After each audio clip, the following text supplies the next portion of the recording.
తప్పని పరిస్థితిలో ఎవరి మీదైనా చలానా వేస్తే ఒక్క పైసా తగ్గించకండి. మూడవది, వాళ్ళ బ్యాంక్ అకౌంట్స్తోని డైరెక్ట్గా డిపార్ట్మెంట్కి సింక్రనైజ్ చేయండి. ఎప్పుడు చలానా పడితే ఆటోమేటిక్గా వాళ్ళ అకౌంట్లోకి వెళ్ళి డిడక్ట్ అయ్యి పోయే విధంగా ఈరోజు బండి రిజిస్ట్రేషన్కి వచ్చినప్పుడే ఆ బండి యజమాని యొక్క ఖాతాను మీరు తీసుకోండి. బ్యాంక్ అకౌంట్ను అటాచ్ చేయండి. ఏ బండి అయితే స్పీడింగ్ చేస్తుందో, ఏ బండి అయితే సిగ్నల్ జంప్ చేస్తుందో, ఏ బండికి అయితే చలానా పడుతుందో ఆటోమేటిక్గా ఆ యజమాని అకౌంట్లో నుంచి నగదులు బదిలీ అయ్యే విధంగా మీరు ఈరోజు టెక్నాలజీని వాడుకోండి. బ్యాంకులను కూడా సమన్వయం చేసుకోండి.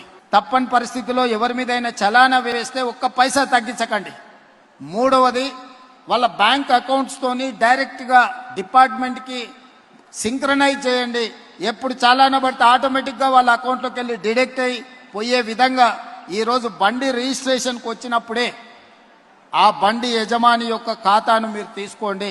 బ్యాంక్ అకౌంట్ను అటాచ్ చేయండి. ఏ బండి అయితే స్పీడింగ్ చేస్తుందో, ఏ బండి అయితే సిగ్నల్ జంప్ చేస్తుందో, ఏ బండికి అయితే చలానా పడుతుందో ఆటోమేటిక్గా ఆ యజమాని అకౌంట్లో నుంచి నగదులు బదిలీ అయ్యే విధంగా మీరు ఈరోజు టెక్నాలజీని వాడుకోండి. బ్యాంకులను కూడా సమన్వయం చేసుకోండి. అసలైన తొలి వెలుగు. ఫాలో వాట్సాప్ @తొలి వెలుగు అఫీషియల్.